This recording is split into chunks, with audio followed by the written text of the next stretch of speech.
So what is it? In a what? Bucket. What are you gonna do if it turns around and bites you? Armadillo in a bucket. Here, put this over it. No, don't put that over it. He needs to let it go. Did it bite you? No, I scratched my when I was picking this up. My finger was under it. Yeah, armadillo in a bucket. Armadillo in a bucket. I think he's dead. He's not dead. He's playing possum. Armadillo playing possum. That's a nice one. That's an armadillo. He's breathing.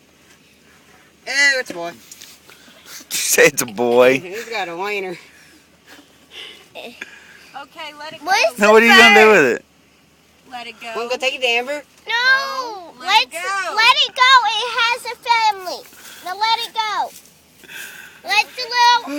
No, Put it in the road. no. Sit it over there in the wild. Maybe the grass is greener on the other side. It was on the other side to begin with. Just sit it right there and make sure it's okay. Give it CPR. Now leave it alone so I can go eat. It's starving.